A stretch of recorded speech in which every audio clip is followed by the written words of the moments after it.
Welcome to my new tutorial on how to use the aicxx submodules, Git submodules.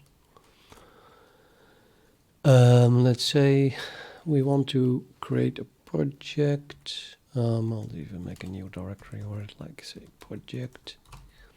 My project is going to be a CMake project because I really don't want to support auto tools anymore.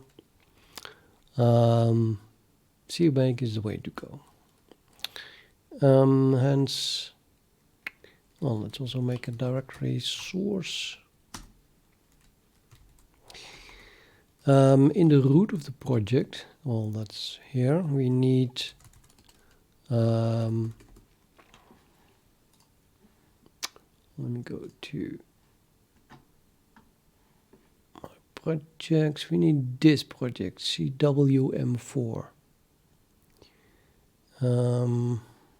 That's just going to be that one here, right?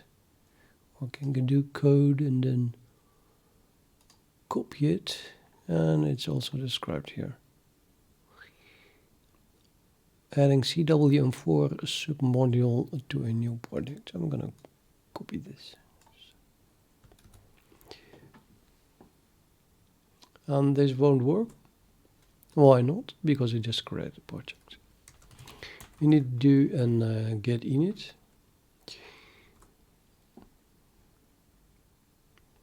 Now this project here is actually a Git project, which is required in order to add Git submodules.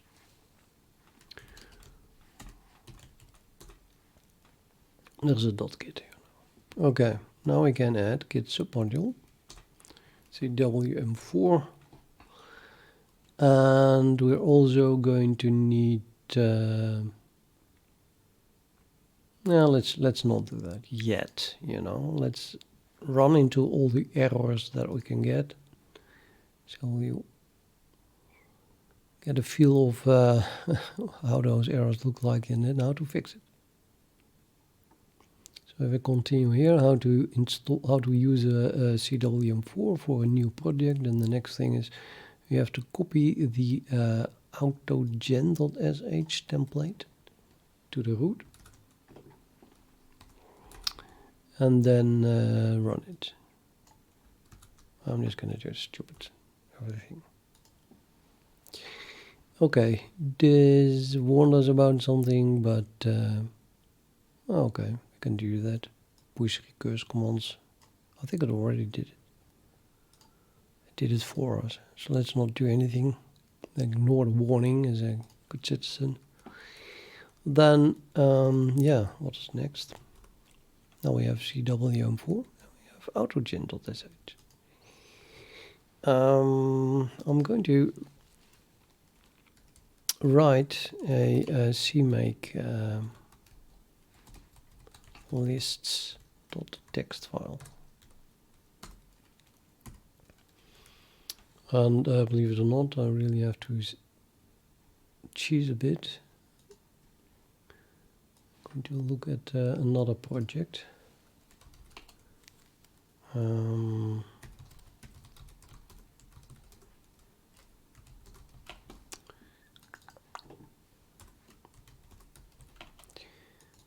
Use this project.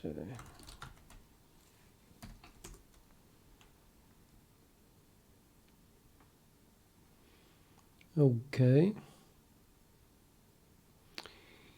We're going to use a gitash, which makes it very easy to install third-party projects from Git.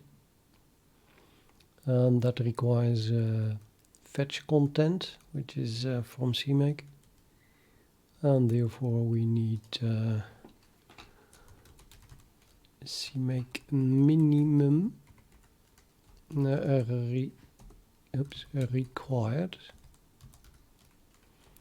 version of 3.14, and then well, it's going to work with the current version. So what is our current version? I have 3.24 installed. Yeah, 0.3 I don't care about. So let's use this. And I have moved to using the C++ standard of 20. So you have to use that for your project if you want to use this. Maybe not, you can try, you know, but very quickly you'll run into something that is not working if you use a lower, what is it, version, yeah. Okay, also I have here my other project, CXX, and extensions of, I don't know what that's for, but let's use it. And then define a project, of course. This is what's called aicxx example. And we are using languages. Well, C, I think, and CXX. Did I write that correctly? Languages, yeah. Oh, we have a description, of course. Description. Well, AI, well, let's say an example of a project using aicxx get submodules. And a closing parenthesis. And at some point, we need to, well, configure a gitash. So for that, I set a variable gitash packages. And right now we only need one, which is libcwd, which in itself is not an aicxx submodule. So we need to treat it as a third-party Git project, and I'll just install it. And I'm using gitash for that. So this takes care of it.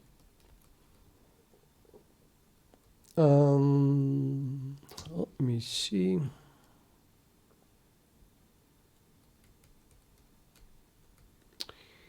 Let's just do include.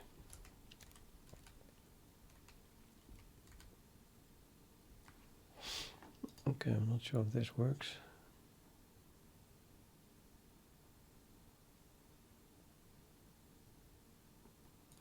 Yeah, I'm spying on another project, but it's doing things that it's a little bit too complex. So I want to go to another project.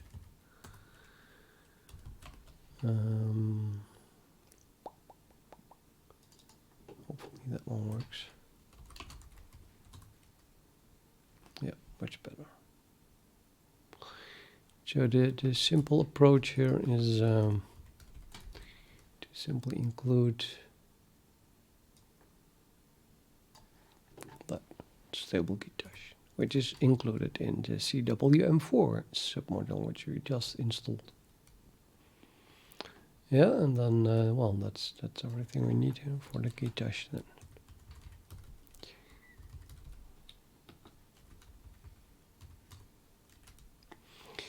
Okay, furthermore we have to tell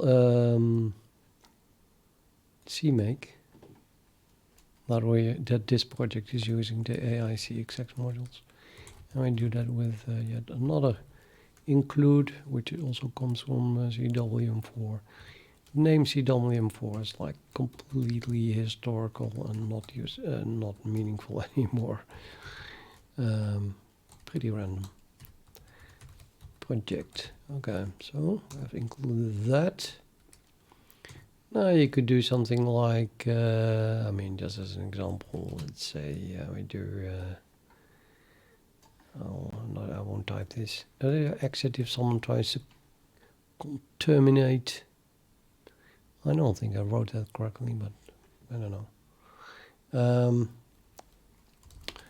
mean, you don't have to do this, but you could, for example, say if a CMake source dir str equal CMake binary there. So they just try to install it in the source directory. That's usually unpleasant, so maybe it's nice to tell the user not to do that. With this slap on the wrist as a fatal error. Please do out of source builds. Out of source builds, not in source builds. And well, you can even tell it how to clean up after this error occurred, because it already did something. So I usually type then clean up, and then tell them how to do that. You have to remove CMake and CMake cache.text and CMake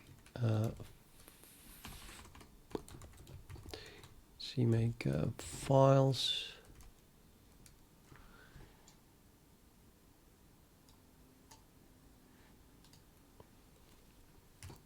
Slash.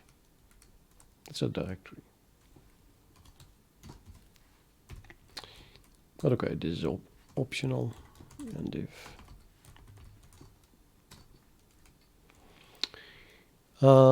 yeah, now depending on the number of aicxx modules that you installed, some stuff has to be done, but also that is automated. It has to be done here, and we automate it by doing yet another include. aicxx submodules. So that does configuration like the add subdirectories.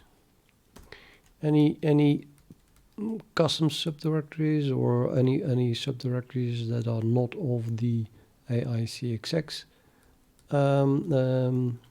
project or submodules still have to be added. For example, we have add subdirectory. Well, I added source, I think, right? Okay, and then this is my whole CMake list file. And now we still need one in source, because I just added that as a subdirectory. So we also need to add a CMake list.txt file in source, which then looks, for example, like this. Also here we have to tell it that we are using a aicxx project. Well, that it is an aicxx project. And now we can add an executable, for example. Let's say executable. Let's call it example. Why not? I'm going to give an example CPP file, and yeah, we have to link it with this submodule object directories. So it's just directories, libraries. So we need to link with whatever is compiled in the aicxx submodules. Example private. Yeah, but what is that? Okay, well, that is a list that was automatically made for you. And it is in this variable, objects list. And then we're done. So you see the word aicxx is returning everywhere, but in the end, it's going to be exactly the same for every project. So it's kind of easy. And then automatically filled. Okay, so we said that we were going to have an example.cpp. And now we have to fill that with something. And of course, let's begin now stupid, because I want to see some errors, okay? So main standard cout hello world. Well, that's not going to work. Of course, we do need an IO stream here. No, it should work, you would say. Okay, so here's my project. Go back to the root. We're going to do an out of source build. So I'm going to make a directory. Let's call that build. And now we're going to initialize it with CMake. The source is right here, and the build directory is right there. Build. That is allowed. Yeah. Now build is in the build directory is inside the source directory, but hey, it's its own directory. So that's okay. And yeah, if you just hit return now, it would just make a release build. Maybe I don't want that. Oops, let me check that. What else do we want to run here, or use here, rather?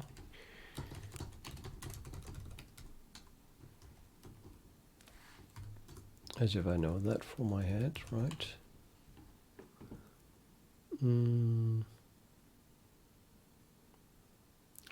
Let's first begin with what is absolutely required.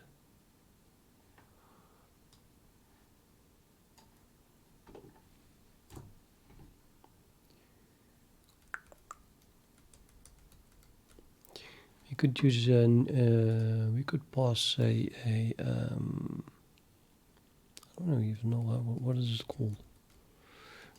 I could say G Ninja, you know, whatever G stands for, which I forgot. But the default is makefiles. That's good enough. And just normal makefiles and not specific for Ninja.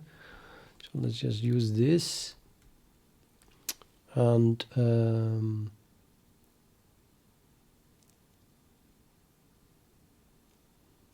I'm going to say CMake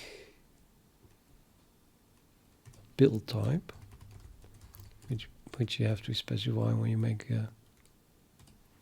something for makefiles. And yeah, and the default is release. So you would not have typed this, then this would have been done. Well, let's begin with debug, because we are using, we are going to use a lot of debugging. After all, you're making a project, so you want to have debug stuff around. And then as a developer, you would use the CMake build type debug, and then with a D in front of it, otherwise it wouldn't work. The D of define, yeah, no, let's run that. Good, get all kinds of errors. Note the neat coloring of the options that we have. So it did detect that we want debug. And then as a default, that turns on enable debug. So built for debugging, which is what we want. And then it says enable libcwd, also on by default. Now we're going to compile this as a third-party library, and I added it to the gitash list. Oh, we get an error like this: unknown CMake command add x. Yeah, there's a U missing. Well, that's not a very interesting error, I might have to say. Executable. Yeah, the color changed. I'll try this again. Okay, if I completely ignore this, which is also red, so I should not ignore it, then everything seems to have worked. So let's try to make it. I can just run make, but I should run it inside the build directory. Well, we can change the directory to the build without actually doing that. By running minus C build, so that's easier, I think. And oh, that worked. So now build, yes, there is build source. As an example. So everything worked. Can we run it? Example. Oh, world. Everything worked. There's just one problem. We don't have any debugging yet because this tutorial is actually about how to install and use libcwd and the aicxx submodule.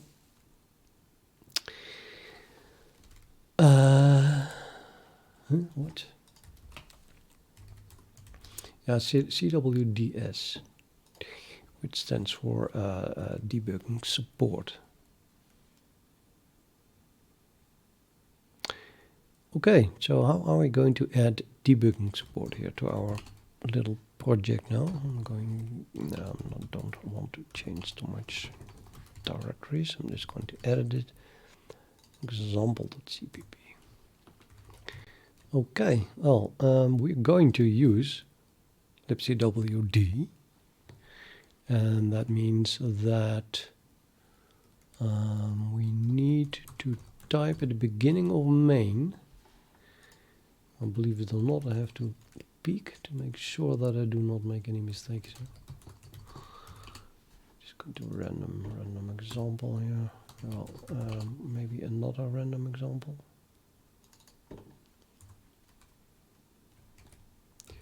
Uh-oh.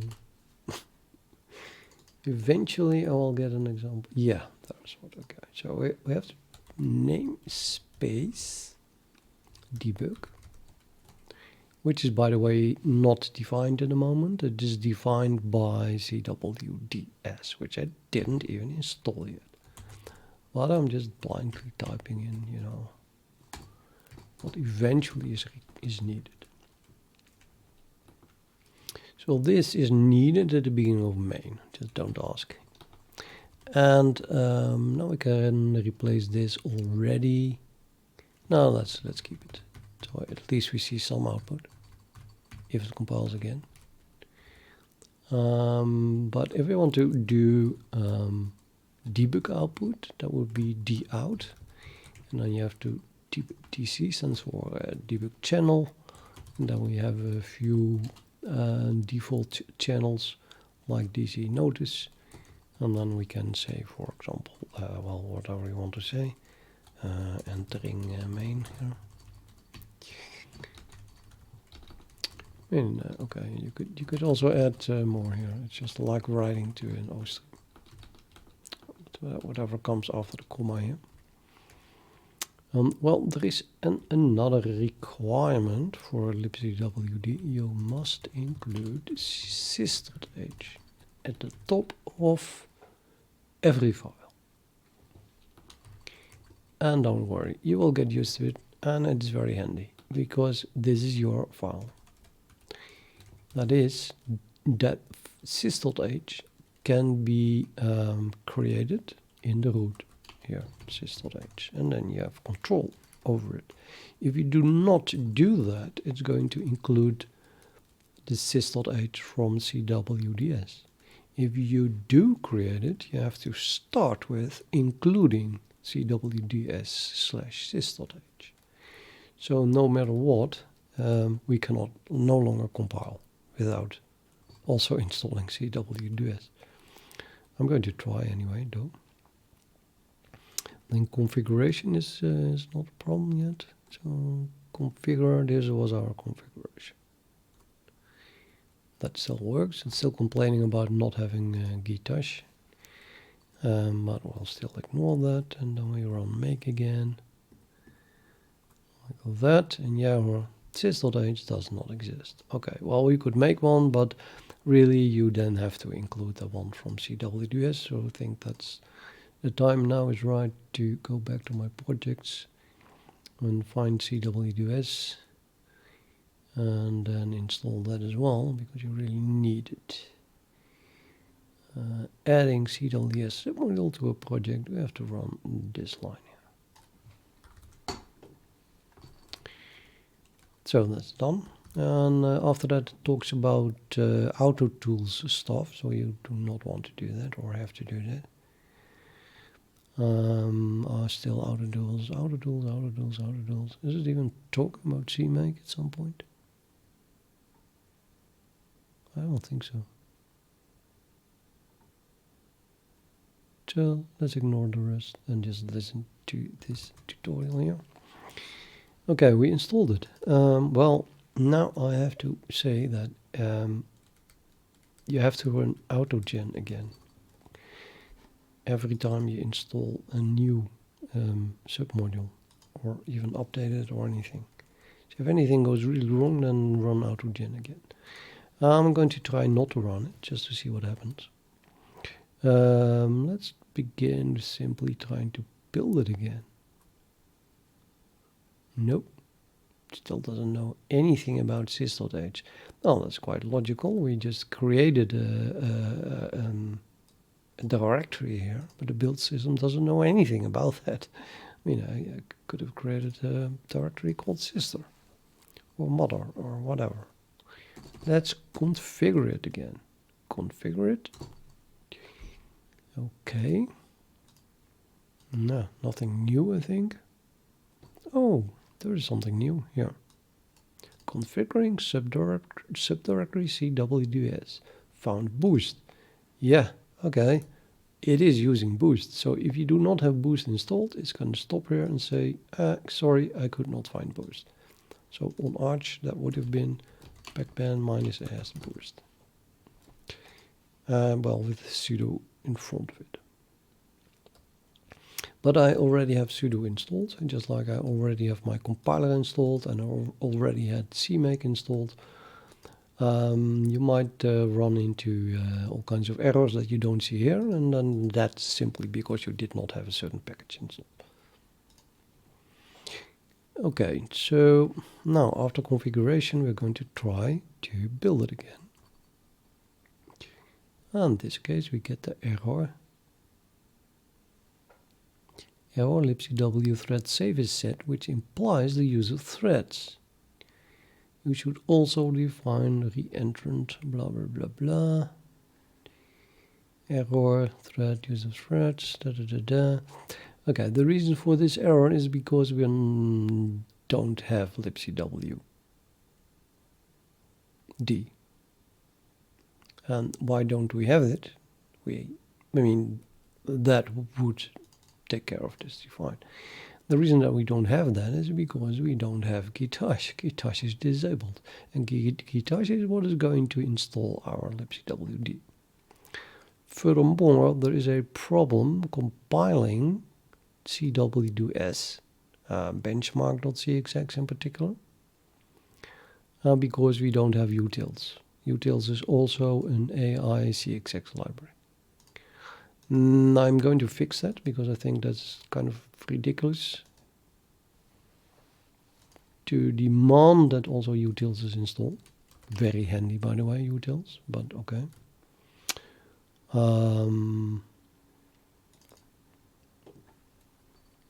But for now, I'm just going to comment it out. So we do not do this, and then we cannot do this. No big deal. The only result is that we cannot print a frequency counter result things directly to an O stream. Oh, wait, not. You cannot print a frequency counter directly to an O stream. You would have to call print on.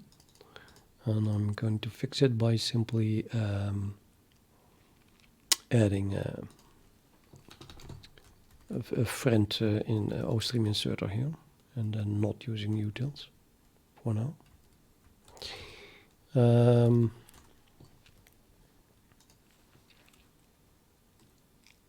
But we're not, as long as you're not benchmarking anything, then that's not required at all. So it's really stupid that this doesn't compile. Let's start this again. Okay, so now that error is gone, but we still have this error here. And yeah, I think it's time to make it work and get gitash work and get libcwd installed. Okay, so what was it saying here in red? The problem is that the environment variable gitash root is not set. What you need is a directory somewhere, and I have it in opt, by the way. I have it opt gitash, I think. Yeah, opt is very large, so I can put all those things in there. As you see, libcwd is in there, and all kinds of other things. But I'm going to show you as an example.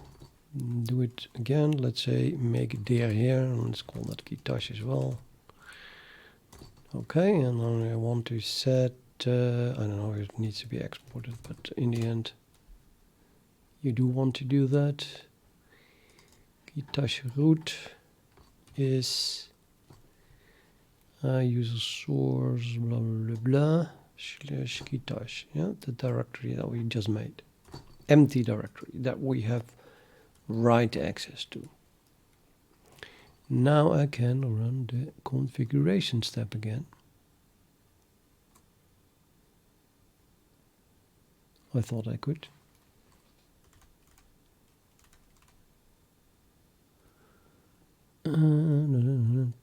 I should go into project, otherwise this is not possible.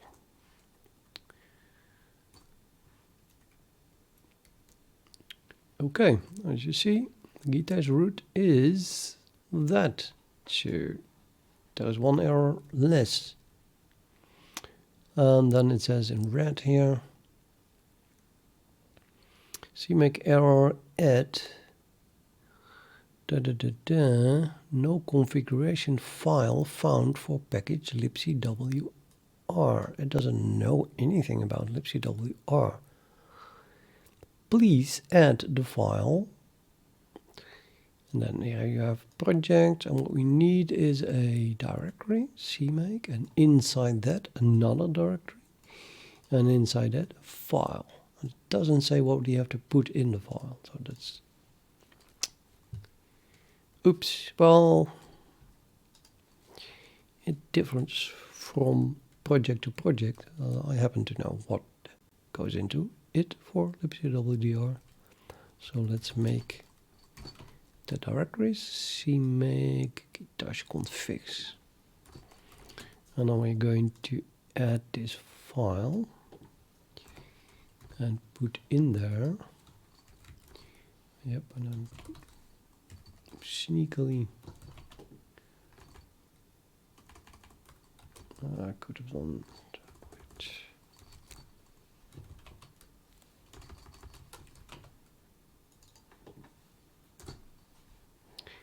Okay, we put in here gitash config git repository, and then we have to fill in the URL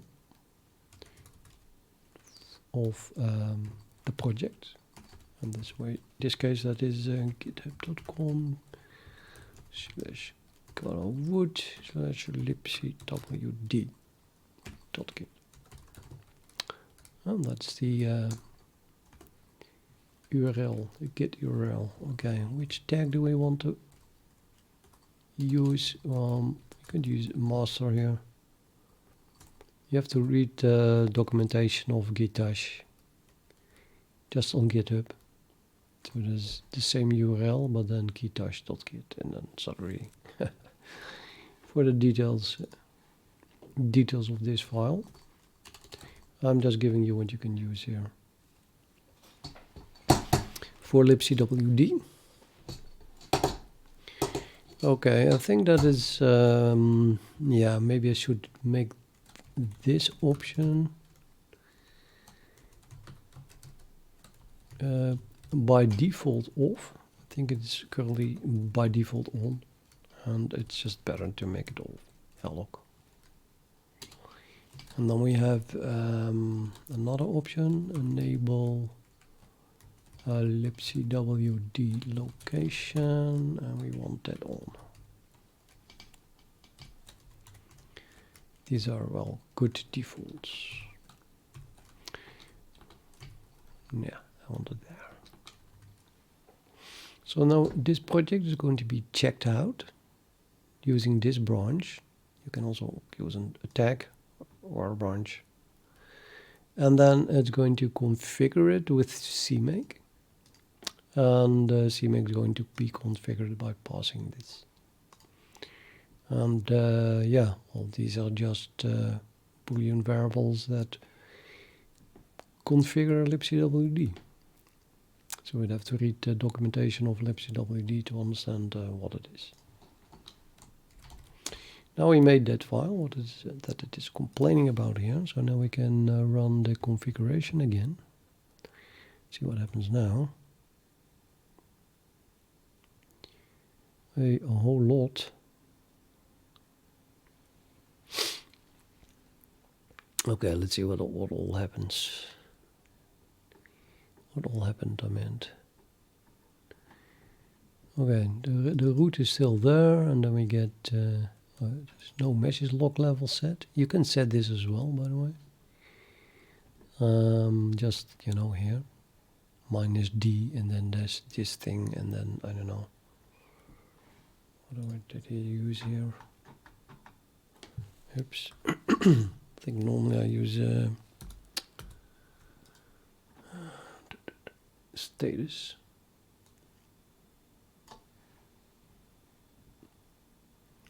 Yeah, status. So capital STATUS. Okay, like this. Okay, you can add that. Anyway, then it starts with you know, populating gitash package libcwd as we told it to. This is the only gitash package, and everything else below that is gitash working. It's checking it out. It did check out master, so did not have to switch. It has to check out the submodule CWM4 because also libcwd is using CWM4. Check that out. And it goes on and on and on. Running configure step for libcwd. Well, that gives the same kind of output, as you can see. Telling you about the options that were used. And yeah, we did set this off, as you still remember. So this is off and location is on. And that's build step, install step. It's installing it inside our gitash directory. So it's just this directory where it is installing it. It's not installing it on your system. Everything stays inside the gitash directory.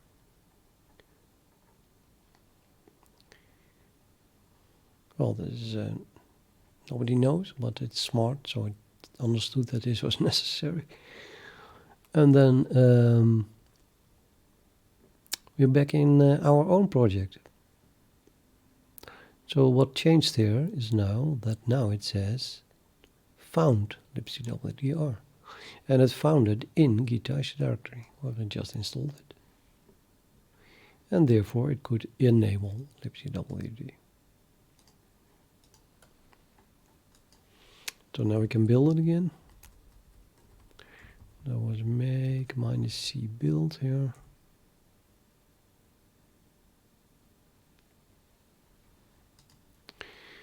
Oh,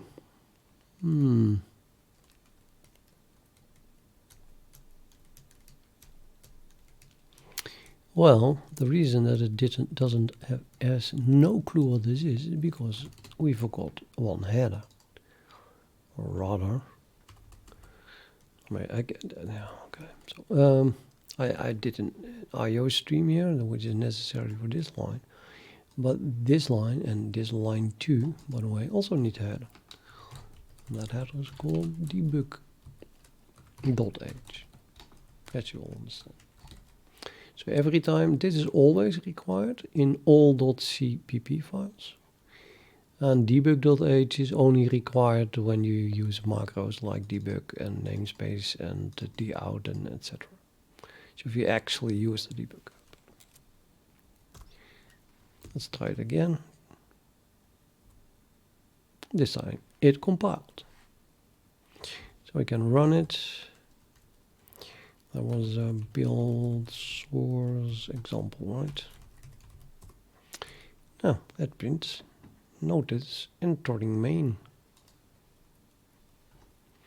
So we have everything working.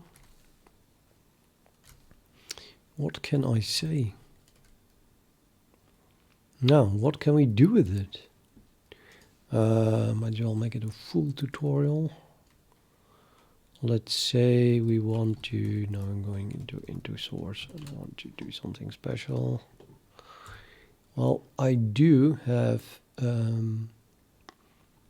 oh, by the way, if you have a thread, every time you start a thread, you also have to call something like this. Let's see if we can find that back in my other project.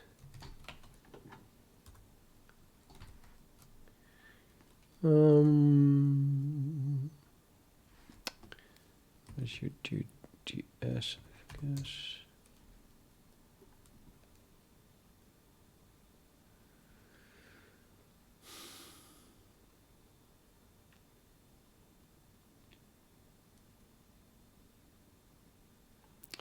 Yeah, and I don't see it. Well, not in this test anyway. Well, let me show you what I'm having here.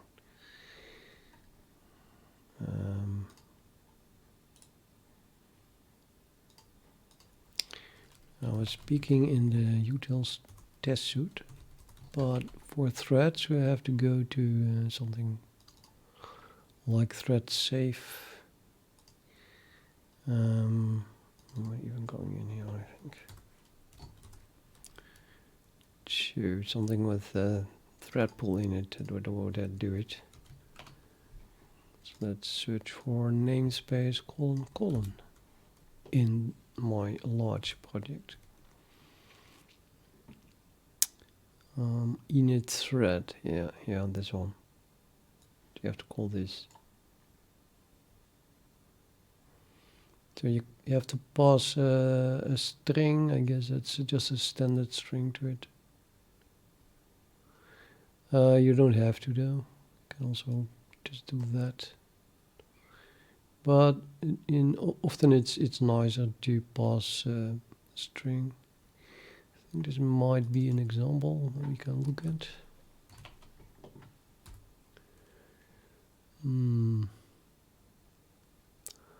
Yeah, well, okay. So this is starting a new thread, the C++ way. And the thread is started as a lambda. This is a lambda here, all the way to there. So this is the function that is being called. And then, yeah, that must begin with something like this. Just like here, but then not init, but init thread. Every time you start a new thread, you have to begin it with this magic incantation. And you can set the debug name here if you want. You can pass a string with the name that you want to be using, that you want it to use.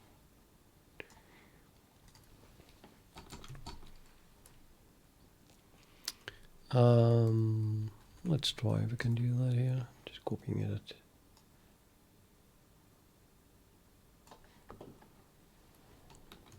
So just starting a new thread here, and then in the lambda, I have to close the lambda again. The whole thing. Oh, you can also do the out to, let's say, also to notice. Well, we also have a warning, for example. There are a few default debug channels. Hello from the thread. So if you compile this, make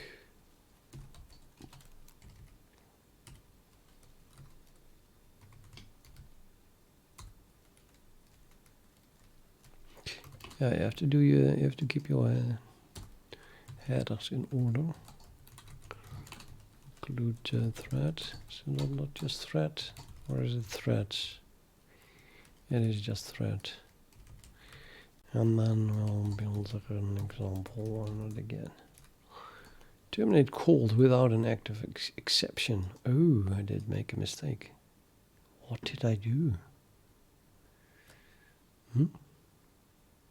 Okay, you really got me here.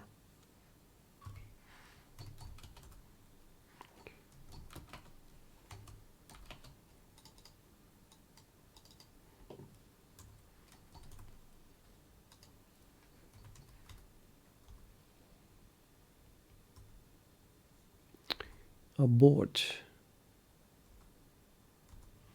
Terminate.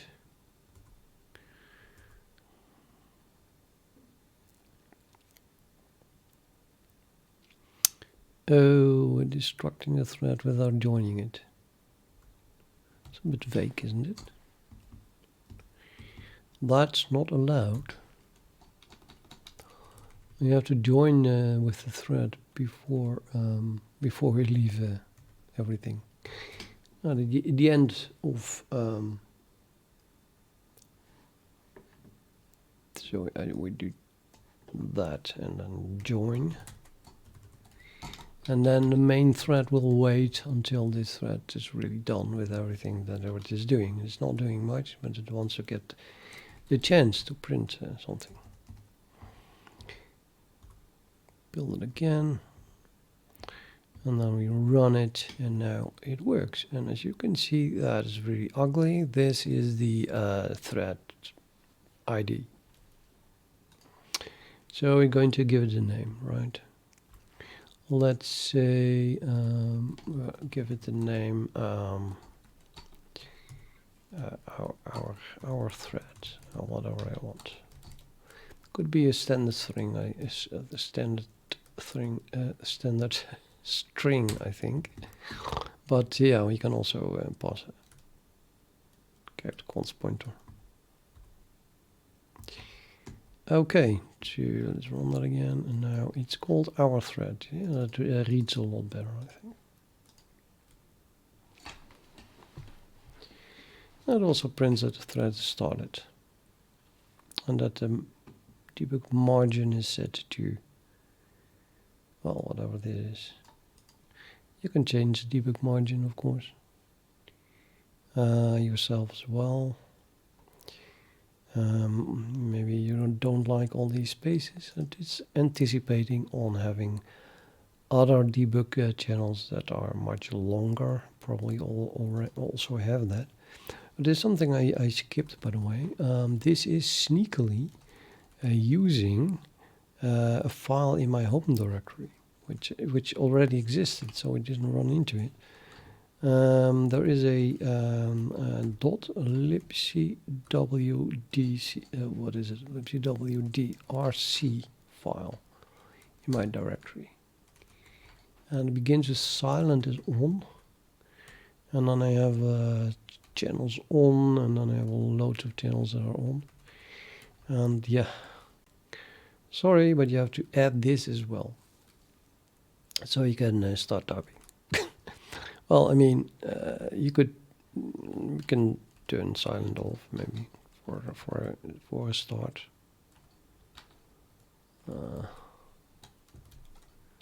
Really off. Again, say default. By default, all the channels are on, and then you don't have to worry about it.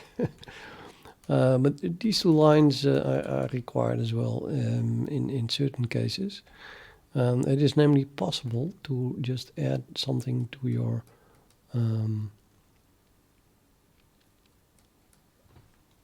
project that will pop up a window with debugger.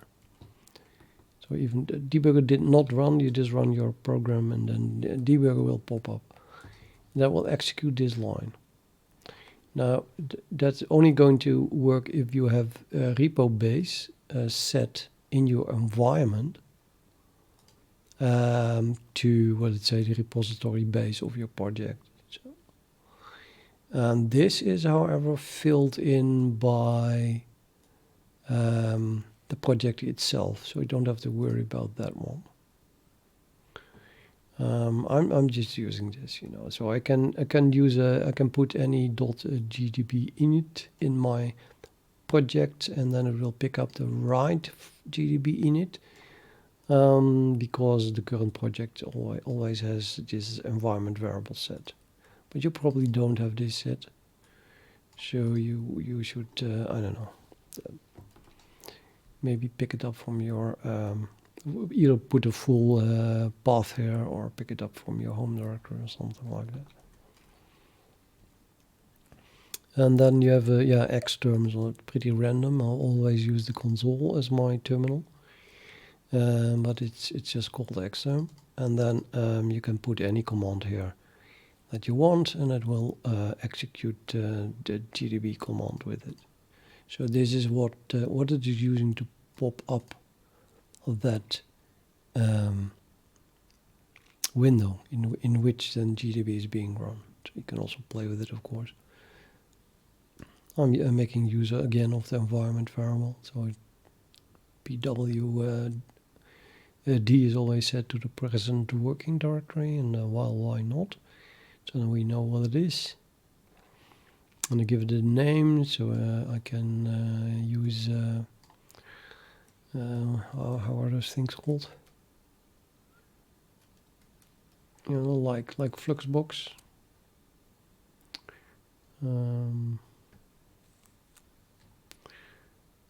Yeah, I have here say. No, I'm using Fluxbox, but it's not it. You have to click here. Remember, yeah. So you can do. I can do something like remember the position of a window, remember if it was full screen, and the layer that it was on, and the workspace that it was on, etc. So by giving it a nice name, I can use, well, Fluxbox to determine the size and the position and the monitor and everything where I want it to appear. Even though I'm also passing a geometry here, but I think that's not even required anymore because I'm using Fluxbox anyway to position this window. Okay, you got it. You might still wonder. Well, you know, what is all this? These are the debug channels that I have. Warning and notice we already used. They are built into libcwd, and all the others are. Debug is actually also built in. But all the others are made by myself. They're just custom debug channels. You can make any amount that you want. System is also built in, so you already have that one. Yeah. I don't think any other already exists. malloc, yeah. Malloc also default. I think it prints it anyway if you use silent off. So let's see what the result is. After I set silent off. Okay, now it says RC file is, and then the file that I just edited. And it prints which debug channels are on. So we have also debug. Don't print anything to debug yet. We do print to notice and to warning.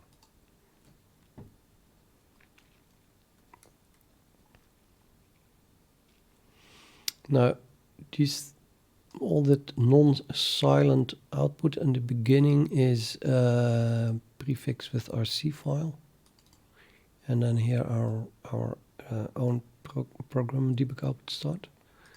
I think it's very noisy, so I don't like it. Turn it off again.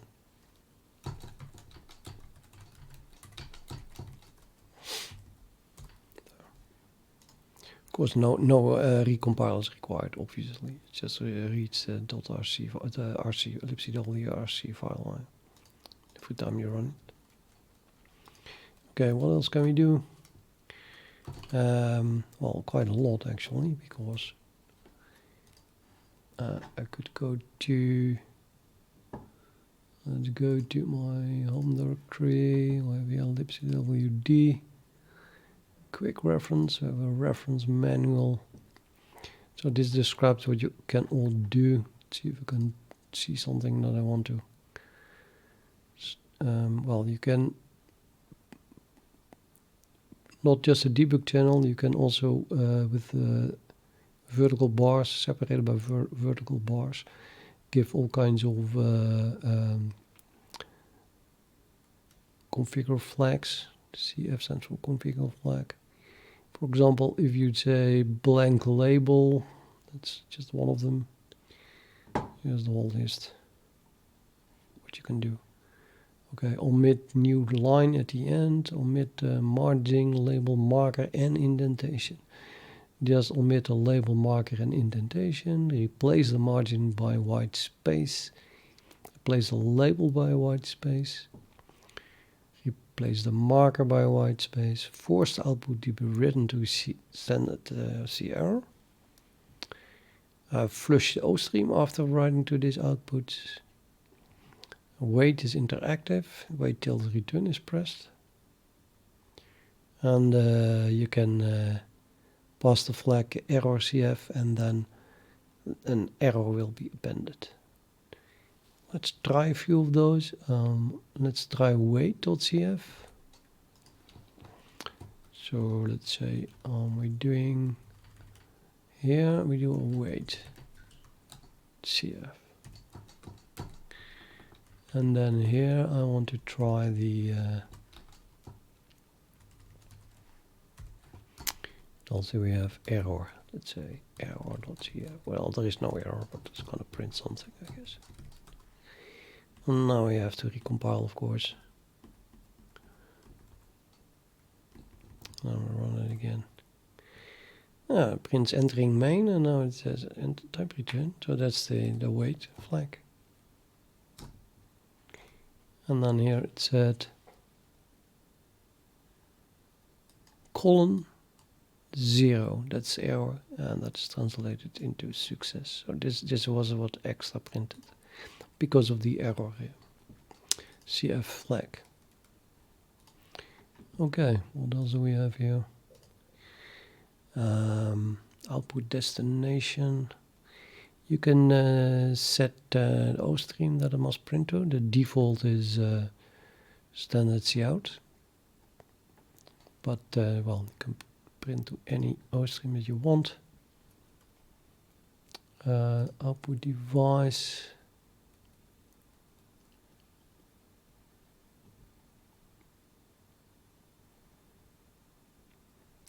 I never use it, I have to say. So how important can it be? Controlling the output level, what is the debug channels? Yeah, I think I should at least show you how to make a new channel. And I'm afraid that it is a bit outdated, this documentation here. Well, especially that's why I should show you, I guess. Well, it requires two things. It requires a header and a also a .cpp file.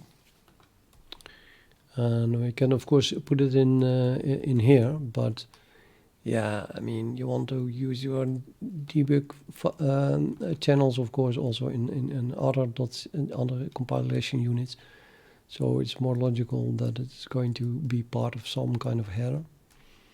For a simple project, I guess you could put everything in debug.h. By the way, we still did not define a sys.h and a debug.h ourselves. But if you don't, then that's picked up from cwds. But we can just add one of those or both here. And then all you have to do is include cwds debug.h, which we still needed. And then, for example, we could use it, the debug.h here to define our debug channel. But I'm afraid I have to look that up again. How to do that? This is stateful task. Okay, I'm going to grab. I'll show you what I'm doing. Grab stateful task. I think that's the name of my debug channel, one of the debug channels. So that way you can find it. Or not. Oh no, of course not. I use caps, all caps. Stateful task. There we are. I hope it's not too old. No, it's not too old. That looks correct. Okay, so I'll just copy it. Yeah. So you have to begin with this header here, sorry, this macro at the beginning and this macro at the end. And then here we can define channel.ct, don't ask. And then you make your own debug channel with a label. Actually, that's .cxx file, as you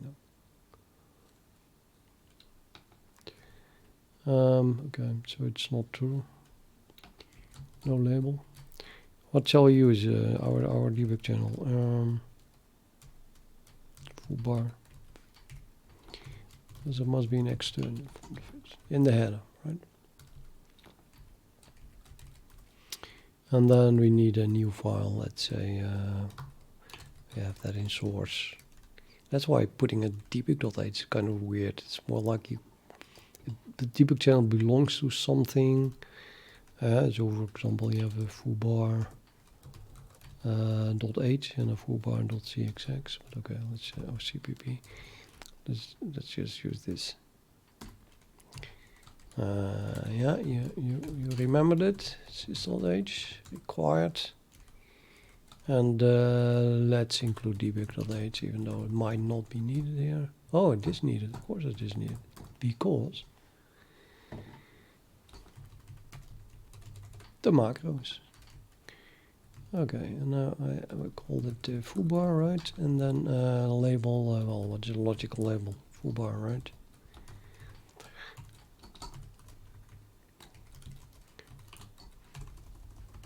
And then we have to add that new .cpp file. Foobar.cpp. Which requires a new configuration. And where did I configure last?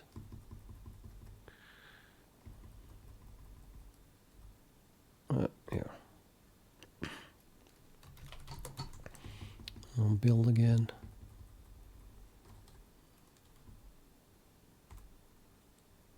I'll run it again.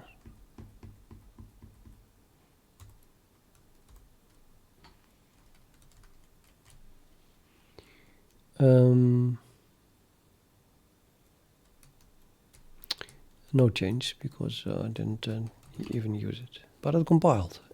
That's something. Example.cpp.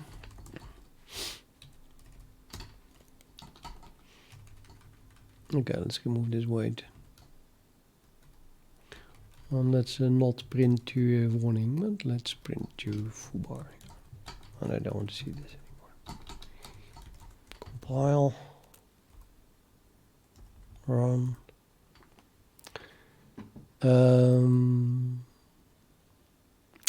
Yeah, well, there is no foobar output. How is that possible? Well, because we never turned it on. So now we have to do dot libcwd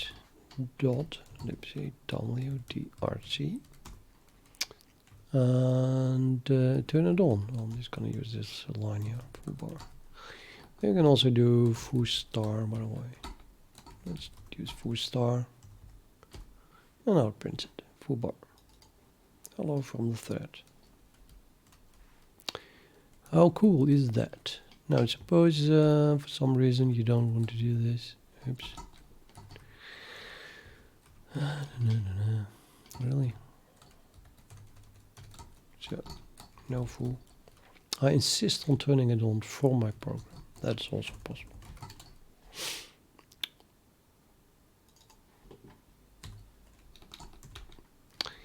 Okay, let's try to turn it on here in the main thread. Well, this is debug code. All debug code can go between debug and then it vanishes when you compile it as a release or not as debug code. And turning it on is like tc full bar on. But actually that wouldn't work if it was already turned on by init, because the RC file turned it on. So it's a bit safer to do if not already on. Turn it on, and that means if not, dc full bar is on. I think that it was. Seems logical, so why wouldn't that compile, right? Let's try this. It compiles and I run it and no output. Okay, that's weird.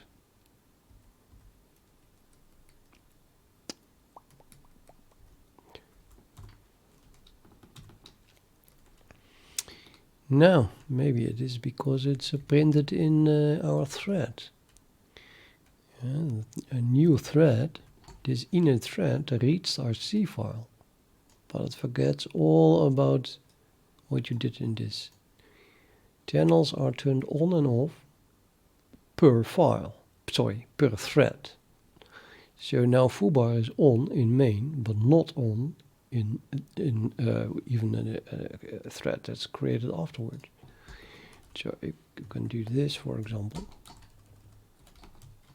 hello from main, and that should work. I mean, I'm even going to wait until after that.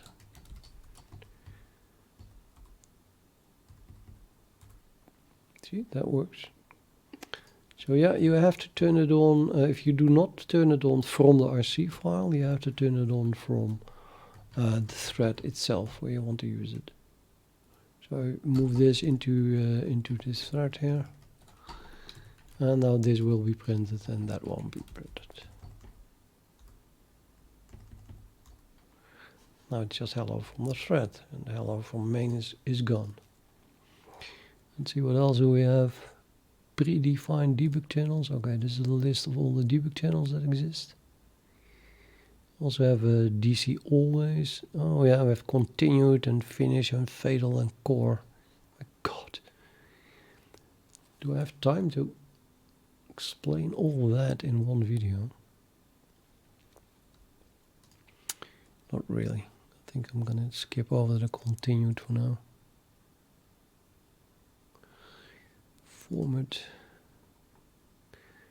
You can change things like margin, marker, indentation. We have fatal debug output. You can make it crash or just exit. And this must be done by using dout fatal instead of just dout. And then you can use DC corn and cordums, or you can use DC fatal. And then you just print something and exit. Nesting debug output. Yeah.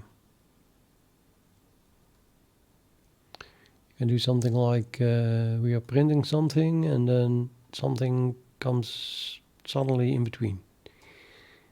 So then it prints unfinished, you get the extra output and then continued.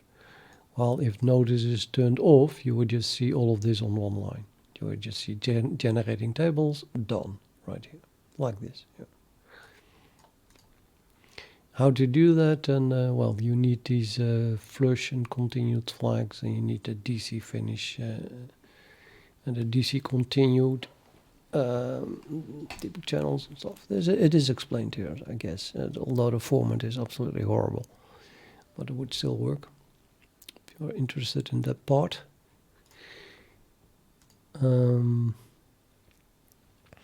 Special functions and utility. Yeah, you can write a buffer to a string where it automatically escapes all the non-printable characters. You can find a channel by name.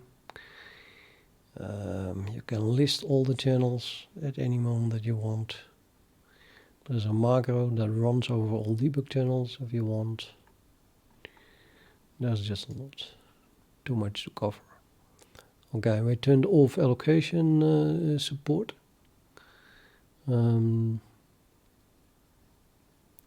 not going to get into that. Okay, now we have symbols. You can print demangled symbols, which is especially handy from templates. But I also don't want to get into that now, otherwise the video becomes way too long.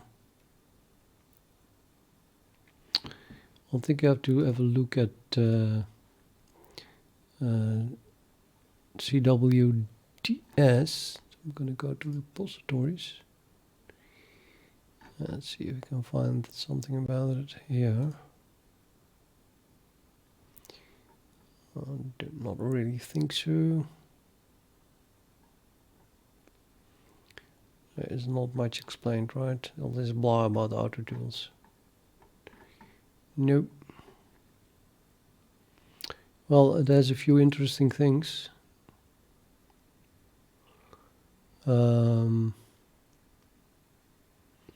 I would advise strongly against using libcwd without using cwds, which is this. And it just really belongs together. So one of the things that you get is this debug ostream operators, which allows you to print. Let's see, you have okay, type name off. You can print POSIX mode. You can print a quoted string. We can print an argv list. You can print time vals and struct_tm. Support for boost pointers. You can print a pair. You can print a map. You can print a set. Print an array. Print a vector. Print a standard array. Print tuples. Print an U8 string view. But okay. So there's a lot of support for printing the more complex but standard types that you find in C++.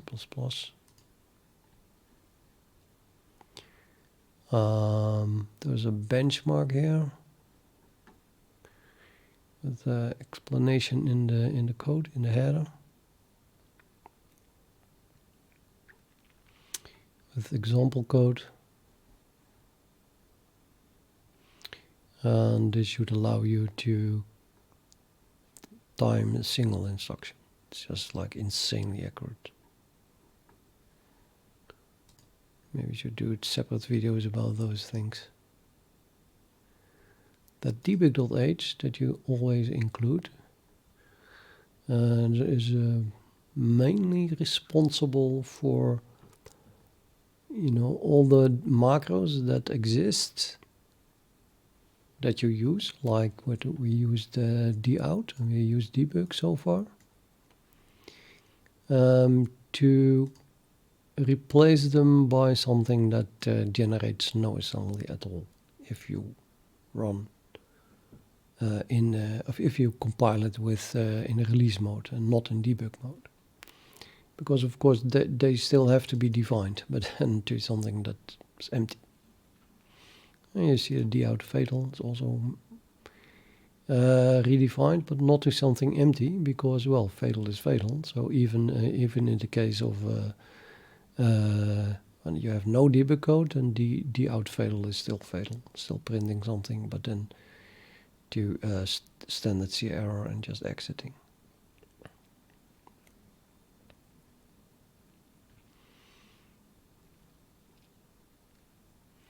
And when debug code is turned on, Oh, I have this one's also very handy.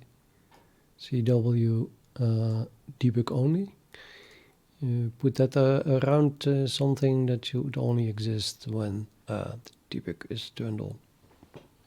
And vanish, this is defined to nothing when it isn't. There is also a comma CW debug only, which is also completely vanishing, but it puts a comma in front of what you pass when debug code is turned on. So that is after this line. So asserts are then replaced with well, normal assert. This means, by the way, debug is on, but libcw debug is not used. If you use libcw debug, then assert is defined as libcwd assert. So the real debug code starts here when cw debug is defined. So I have macros like AI never reached. That's a fun one.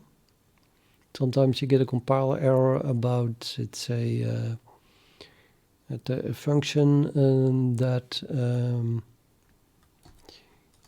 Well, let me give an example.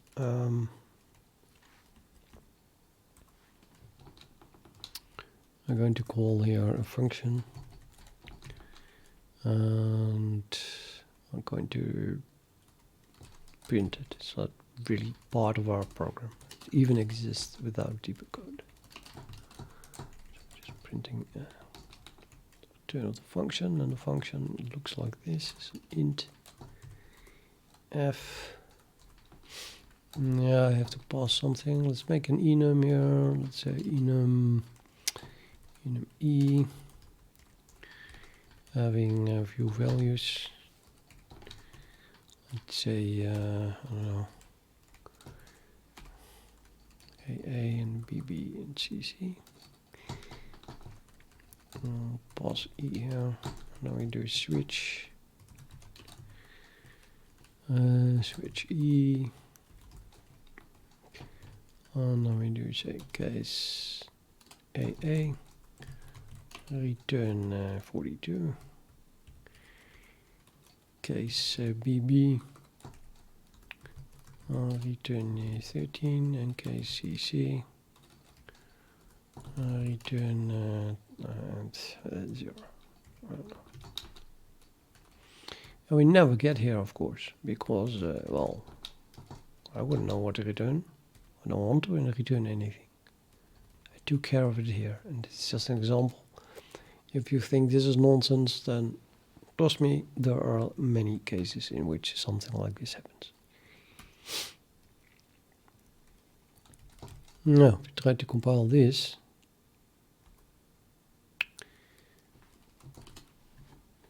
too few arguments. Okay, we have to pass something.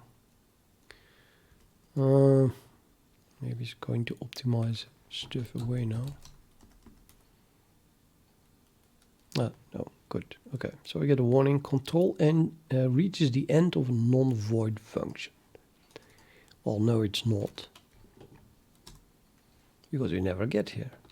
So then I put here AI never reached. Compile again. No error. So that's one example. Then we have, well, lots of stuff. Have to go. Well, this is what defines the init that we call at the beginning of a main, and the init thread. So cwds is responsible for reading the RC file and everything. Just to mention something that you cannot do without.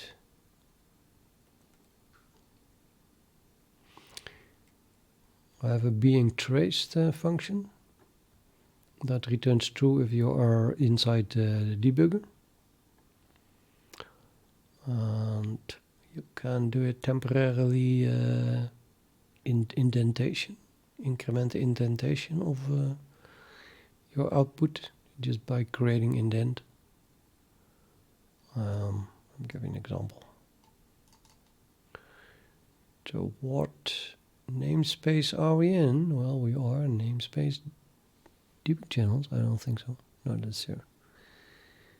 Namespace libcwd. No, that ends here. We are in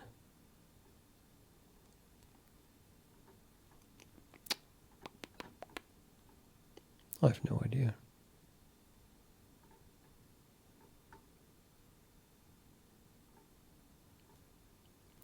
Must be some kind of macro that you can change. But I forgot which it was. Namespace debug. I guess namespace debug. Makes sense, right?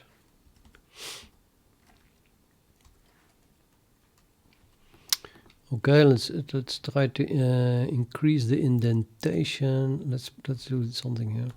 I can do, by the way, dout entering, and then entering also increases. I just keep using notice. Increases the indentation. So we could do F here, and then let's print E. Yeah, we cannot print enums at the moment. You would need magic enum for that, but I think it still prints a value. So we use dout entering, then what's the result? The result is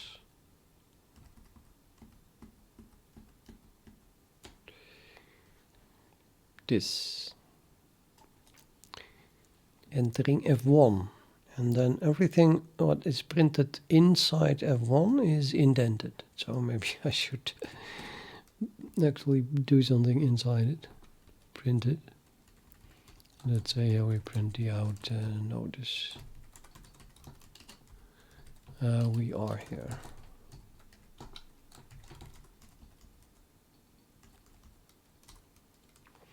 So it's indented way too, because we used dout entering. And then, of course, as soon as you leave F again, then the indentation is automatically removed. But you get the same effect if you do, well, that's dout entering is using that. Let's say we just do this, and then it would not be indented anymore. See, F1, and we are here, and you have no idea that you are inside F.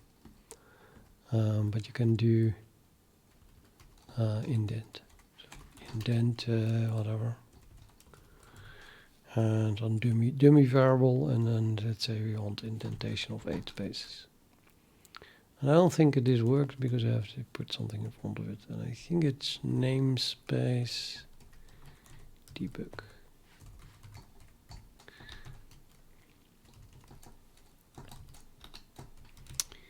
Oh yeah, it's probably a slide, just like in it here. Let's hope. Yeah, that worked. And now it indented it 8 spaces until the end of the scope. When indent is again destructed. Now what else do we have? I have a mark. It's kind of the same thing, but then it adds a mark. So for example, I'm going to make this a marker now. Marker. Let's use I don't know, $1. Okay,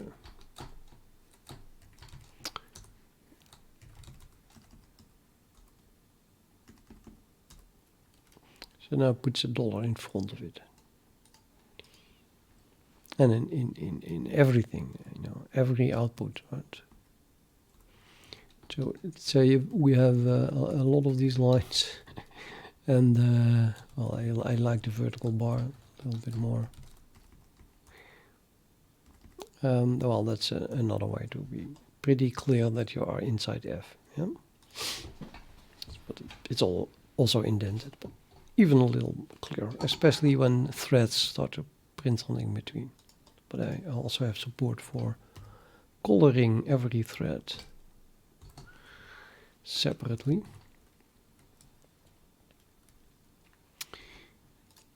Okay, what else do we have? Stuffs.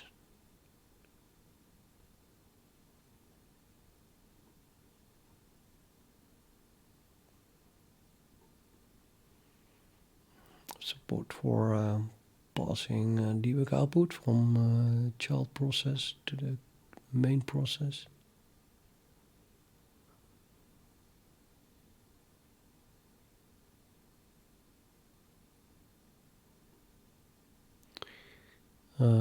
Join, yeah.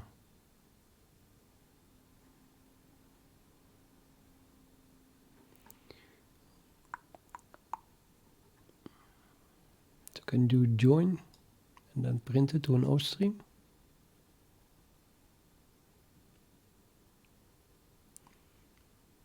And then whatever you do is print it with the separators in between it. And if you want to add stuff, you can use join more. Then you get the separator also in front of it.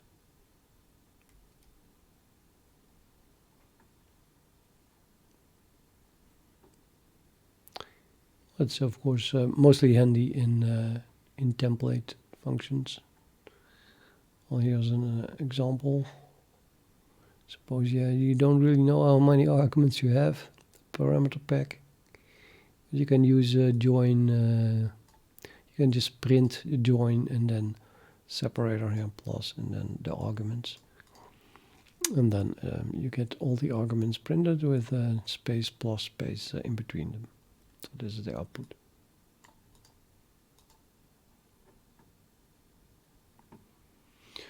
Okay, I think we'd made this video too long already. So I'm going to stop now. The main objective was to show how to set up the whole project anyway. We did that way back. So, well, have fun.